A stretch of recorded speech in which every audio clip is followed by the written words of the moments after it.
हरे कृष्ण। हमने चर्चा किया मनः सन्नहरण व शौचम। तीसरा श्रील सनातन गोस्वामी बताते हैं मौनम, मौन रहना। मौन का अर्थ क्या है? मौन का अर्थ यहाँ पर है सांसारिक विषयों के प्रति मौन या सांसारिक चर्चा के प्रति बिल्कुल मौन बना। जबकि समय पे अन्य विषयों के बारे में कोई बात नहीं करनी चाहिए। जबकि समय प्रतिज्ञा लेनी चाहिए, संकल्प लेना चाहिए।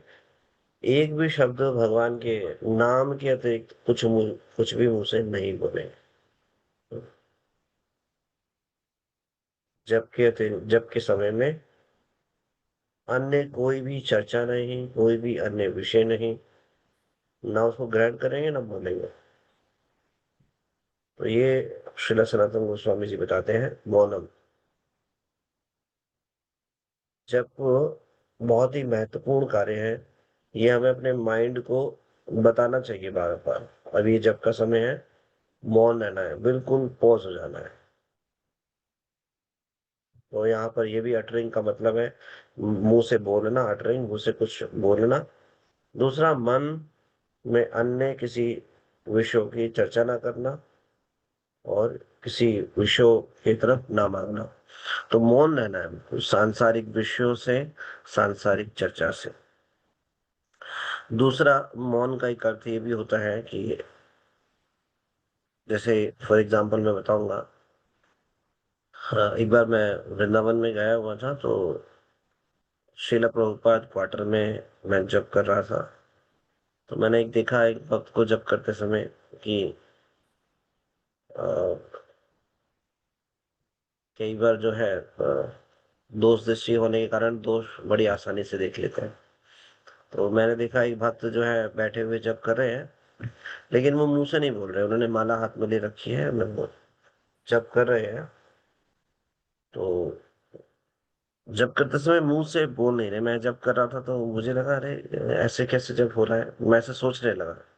फिर तो मुझे ये चर्चा बाद में याद आया कि ऐसे हम बताया कि मानसिक जप भी होता है। तो यदि अगर नहीं वैष्णव से सुना होता तो मैं उस समय अपराध कर रहा होता। तो मैंने तो फिर बाद में एक भक्तों से किसी से पूछा भी। तो कुछ भक्त विशेष अपने साधना को के विषय में सबका व्यक्तिगत अपना पर्सनली कुछ एक नियम हो सकता है जपने का, लेकिन ये मौनम भी है जप के अंतर्गत।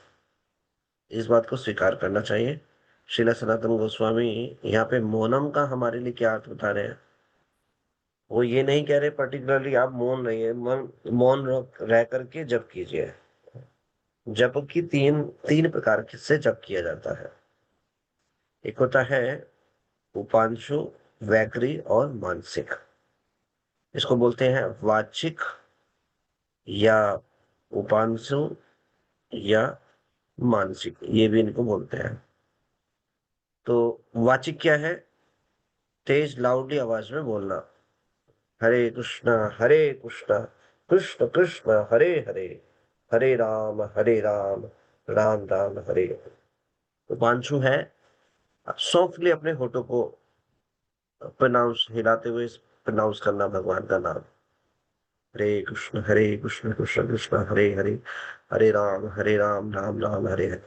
जिससे कि इतना अपने आप को व्यक्तिगत रूप से पर्सनली स्पष्ट रूप से सुनाई दे। मानसिक है मौन रह करके अंदर मन से भगवान का नाम को लेना। ये भी एक विधि है।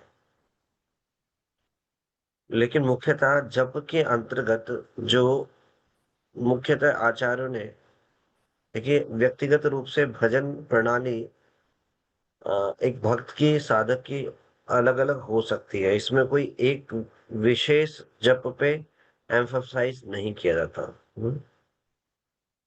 तो अलग अलग आचार्यों ने अलग अलग उस पे फोकस किया है।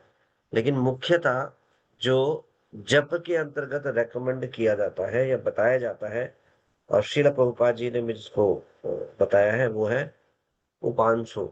लाउडली जब करते हैं तो वो कीर्तन के अंतर्गत आता है। जब मान लो लाउडली चिल्ला चिल्ला कर जब कर रहे हैं तो ये कीर्तन के अंतर्गत आता है। लाउडली चिल्ला करके बोलना, नाम लेना, ये कीर्तन के अंतर्गत आता है। लेकिन यदि कोई भगवान के नामों को सुन ही नहीं पा रहा, मन इतना विचलित है या इधर उधर भाग रहा है विश्व को, तो ये भी लिया जा सकता है। ऐसा ऐसा नहीं कि हमें ये हम जप ही नहीं सकते। तीनों ही जप के अंतर्गत है। वैकरी, उपांशु और मानसिक तीनों ही जप के अंतर्गत है। ये व्यक्तिगत रूप से एक पर्टिकुलरली जो साधक है वो अपने अनुसार इसको देख सकते कर सकते हैं। लेकिन 16 माला विशेष रूप से हमें प्रयास करना चाहिए हम इसको इसी कैटेगरी के अंदर करें, मुंह से बोले और सुने, बहुत लाउडली नहीं, सॉफ्टली। तो ये भी एक मौनम का यहाँ पे अर्थ होता है। तो हमें कैसे जप करना चाहिए, श्रील प्रभुपाद जी ने यहाँ पे बोला है कि चैंट एंड हियर। चैंट करना है और उसको सुनना है। तो मानसिक तो बोल नहीं रहे, ये तो हमारे लिए है, बिल्कुल क्लियर हो गया। मानसिक किन के लिए है? जिनका मन पूर्णतः भगवान में लग गया है, उनके लिए बड़ी आसान है मानसिक रूप से भगवान का नाम लेना या जप करना। तो ये हमारी अवस्था में हमारे लिए नहीं है। ठीक है।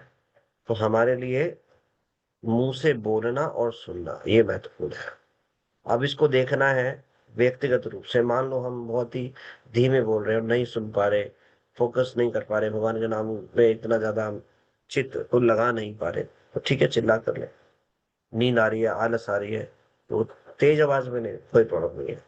लेकिन जप के अंतर्गत सबसे बेस्ट बताया है हल्का सॉफ्टली बोलना, हरे कृष्ण कृष्ण कृष्ण हरे हरे, हरे राम राम राम हरे हरे कृष्ण कृष्ण कृष्ण हरे हरे, हरे राम राम राम हरे हरे। इस प्रकार से जपो करना चाहिए। तो ये है इसके लिए आचार्य रेकमेंड करते हैं। आप देखेंगे हरिदास ठाकुर जी बोलते थे, जपिला श्री कृष्ण नाम आपना से तारे, उच्च संकीर्तने पर उपकार करे। तो वो भी दो कैटेगरी बोल रहे हैं आप। जपीला कृष्ण नाम अपने तारे, जब जो व्यक्तिगत रूप से हम जब जप करते हैं, दैट इज सॉफ्टली, मतलब ये उपांशु को रेकमेंड किया जा रहा है हरिदास ठाकुर के द्वारा। उच्च संकीर्तने पर उपकार करे, जब उच्च स्वर से संकीर्तन किया जाता है तो उसमें दूसरे सबका उद्धार होता है। तो संकीर्तन इज ऑल्सो इम्पोर्टेंट, कीर्तन इज ऑल्सो इम्पोर्टेंट, जपा इज ऑल्सो इम्पोर्टेंट। तो जपा जो है बहुत ही महत्वपूर्ण है व्यक्तिगत रूप से आध्यात्मिक प्रगति के लिए। हमारा गया गुरु भैया तारो ही देश जीव क्या है वो श्लोक, में भूल गया हूं अभी। जन्म सार्थक करी करोपकार। तो अपने जन्म को पहले सार्थक करना है, कैसे? जप के द्वारा। व्यक्तिगत अपने जप को सुधारना है, अच्छा जप करना है, और फिर करोपकार, फिर संकीर्तन भी करना है। तो इस प्रकार से हमें जप को व्यक्तिगत रूप से जो जप की कैटेगरी के अंदर है, जो श्रीला सनातन गोस्वामी बता रहे हैं, उस प्रकार से करने का प्रयास करना चाहिए। हरे कृष्णा, हरे कृष्णा, कृष्ण कृष्ण हरे हरे, हरे राम, राम राम हरे। नेक्स्ट बताते हैं मंत्रार्थ, मंत्रार्थ चिंतन। जप के समय पे मैकेनिकली जप नहीं करना चाहिए। केवल आ, एक जैसे कई बार टेप रिकॉर्ड स्टार्ट हो जाता है, बटन दबाया, बैठे और टेप रिकॉर्ड स्टार्ट हो गया, वो 2 घंटे की रील भरी हुई है उसमें, और वो फिर 2 घंटे बाद बंद हो जाएगा। इस प्रकार से नहीं। जपा बहुत ही महत्वपूर्ण है, चेतना के साथ करना चाहिए। सबसे पहले तो प्रसन्नता के साथ स्वागत करना चाहिए हरि नाम का। ये स्वागत करना क्या है? आसन लगा करके बैठना चाहिए कि प्रभु आ रहे हैं, भगवान अभी विराजमान होंगे। कौन प्रभु? नाम प्रभु। किसका भजन करेंगे? नाम का ही भजन करेंगे, नाम को लेंगे। तो अब मेरे समक्ष विराजमान होंगे और अब मेरे सामने होंगे, तो सबसे बड़ा नियम है, ये हमें ध्यान देने की बात है, ये बहुत बड़ा नियम है कि जब भगवान समक्ष में हो, गुरु समक्ष में हो, तो बहुत ही सावधान हो जाए। गुरु समक्ष है तो इतना सावधान हो जाए, कान ऐसा होना चाहिए कि कान से अगर कुछ हल्का सा भी कुछ बोले, वो सुनना चाहिए, सुनाई देना चाहिए। तभी तो इंस्ट्रक्शन पालन करेंगे। ऐसे ही भगवान समक्ष है तो बिल्कुल सावधान होना चाहिए, भगवान क्या सेवा इंस्ट्रक्शन दे दे कुछ करने के लिए, इस प्रकार से सावधान होना चाहिए। गुरु और भगवान, एक साधक के लिए बहुत ही सावधान होने की आवश्यकता है। परम मुझे भक्ति आश्रम स्वामी महाराज बता रहे थे, अ, गुरु डर, हरि डर गुरु डर सर्व हरि हरि डर गुरु डर सर्व डर सार। सब भयभीत है इस संसार में, भय अच्छा नहीं तो सबको डर लगता है। हम्म। इस संसार में सब भयभीत है, लेकिन एक भय बहुत अच्छा है, हरि डर गुरु डर सर्व डर सार। ये सारे डरों का सार है, इसलिए हरि और गुरु से डरना चाहिए।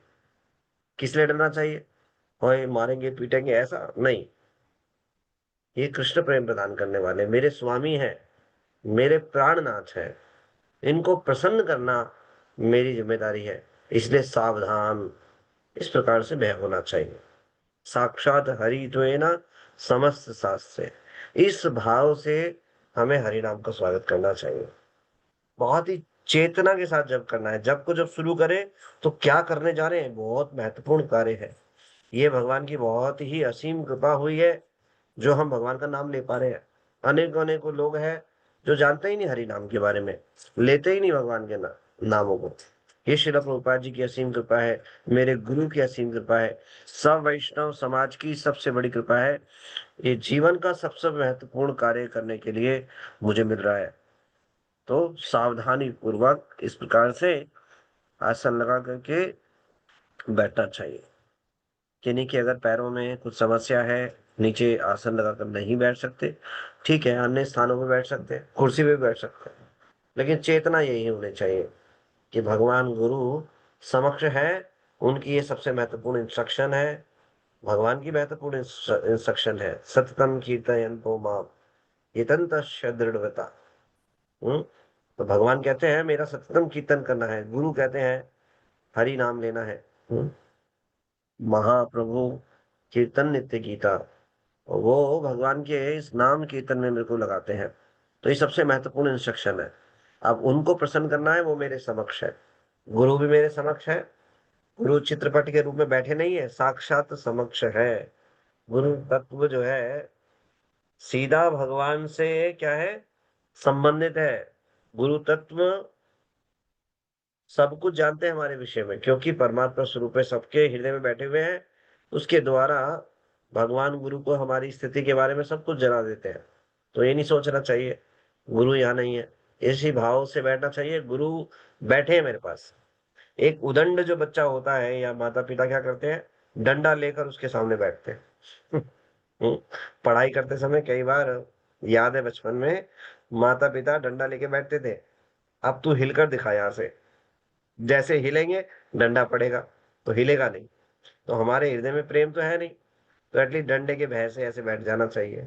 2 घंटे गुरु कृष्ण यहीं बैठे हैं, अब इनको सर्व करना है, इनकी सेवा करना है, भय से भी ऊपर उठना है। भय तो एटलीस्ट उनके लिए है जो बिल्कुल नहीं सुनते, मन इतना ज्यादा विचलित रहता है, भागता है इधर उधर।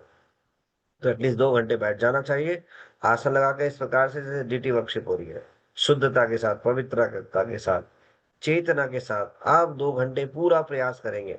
मन बार बार भूल जाता है, तो कुछ चीजों को लिख कर रखें, आसपास में होना चाहिए जो नजर डालेंगे, क्योंकि सारे ब्रह्मांड में हम घूमते रहते हैं, जबकि समय तो जरूर घूमते हैं। हाँ, सांसारिक रूप से भी देखते रहते हैं और मानसिक रूप से भी पता नहीं कहाँ कहाँ घूम आते हैं। तो अपने आप को बांधने के लिए, अपने आप को खूंटे से बांधने के लिए, भैंस जो होती है उसको अगर ऐसी छोड़ देते हैं तो पूरे घर में भागेगी इधर उधर, सब तरफ जो है, कहीं भी गोबर करेगी, कहीं भी मतलब पूरा विध्वंस हो जाएगा। उसको खूंटे से बांधोगे तो उसको सीमित कर दोगे, वहीं पे बिल्कुल बंद जाएगा, जा नहीं सकते। तो ऐसी खूंटे से बांधने के लिए कुछ कुछ इंस्ट्रक्शंस को बना कर रखें, अपने पास रखें, जबकि समय पे आसपास जब हमारे, जहां हम नजर, पहले आप तो अपनी नजरों को सीमित करना चाहिए, इधर उधर ज्यादा नहीं देखना चाहिए। सामने टेबल पे चाहे तो भगवान के चित्रपट रख लें, गुरु के चित्रपट रख लें, बस इसी स्थान को देखेंगे। तुलसी महारानी को रख लिया, इस एरिया से अपने आप को बाहर लेकर नहीं जाएंगे। और क्या करेंगे? हरि नाम लेंगे। कैसे करेंगे? मंत्रार्थ चिंतनम, इस मंत्र के अर्थ का चिंतन करते हुए। अब प्रभु जी हरि नाम ले या चिंतन करे, दो में से एक ही काम तो होगा। हरे कृष्ण कृष्ण कृष्ण हरे हरे, हरे राम राम राम हरे हरे, या मंत्र पे चिंतन करे, ये दोनों एक ही साथ होंगे। हे कृष्ण मुझे अपनी सेवा में लगाइए, ये भाव है, ये प्रार्थनाएं हैं।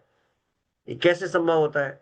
हम देखते हैं जो माँ है अपने बच्चे को जब खिलाती है, तो वो मान लो किसी दूसरे से भी बात कर रही है, तो उसका जो नजर है हमेशा बच्चे पे रहता है। वो कुछ एक स्थान एरिया बना देते हैं, इतने एरिया से बच्चे इससे बाहर नहीं जाएगा। अब वो कुछ भी काम कर रही है उसको सबको दिखाई दे रहा है। अन्य काम करते हुए, विषय को बात करते हुए भी उसकी नजर कहाँ है? देख ही दे रही है, लेकिन वो सारा नजर के घेरे में है। और जरा सा ही बच्चा उधर से हुआ तो तुरंत छोड़ करके वहां भागेगी, है ना? ये माताओं को ज्यादा अनुभव होगा। है ना? ऐसा संभव है। इसी प्रकार से मंत्र जप करते समय, मंत्र क्या है? मंत्र का चिंतन ये है कि भगवान से हम प्रार्थना कर रहे हैं इन मंत्रों के द्वारा। हे कृष्ण, हे श्रीमती राधा रानी, हमें भगवान की सेवा में लगाइए। और बहुत ज्यादा डिफिकल्टी हो रही है, जब में बिल्कुल मन नहीं लग रहा है, तो प्रार्थना करनी चाहिए, हे कृष्ण मेरे मन को अपने चरणों में लगाइए। सहायता कीजिए, अपनी दया दिखाइए, कृपा कीजिए। हे वैष्णव ठाकुर कृपा कीजिए, हे आचार्यगण, हे गुरुदेव। मंत्र के साथ में इन भावों से प्रार्थना की जा सकती है। ये प्रैक्टिस करना पड़ेगा। तो इस प्रकार से मंत्र के ऊपर चिंतन करते हुए जप को करना चाहिए। यदि हम ऐसा करेंगे तो हमें बहुत लाभ मिलेगा, बहुत सहायता मिलेगी। चेतना के साथ करना चाहिए, 2 घंटे पूरा प्रयास। हम भूल जाते हैं कुछ ही देर में, तो इसलिए कुछ व्यवस्था करनी चाहिए जिससे याद आता रहे। और ये प्रयासों को हम बनाए रखें, ये प्रयास निरंतर होने चाहिए। अपने जप को सुधारना है, जप को और अच्छे स्तर पे लेके जाना है, तो ये प्रयास करना ही पड़ेगा। केवल हरि नाम लिया, कंप्लीट हुआ, और तो उससे लाभ होगा, लेकिन जो लाभ वास्तविक होना चाहिए वो नहीं हो पाए। तो सॉरी, क्षमा कीजिए, समय ज्यादा हो गया, तो यहीं पे विराम देंगे, आगे चर्चा हम बाद में करेंगे। श्री हरिनाम प्रभु की जय, जगत गुरु श्रील प्रभुपाद जी की जय।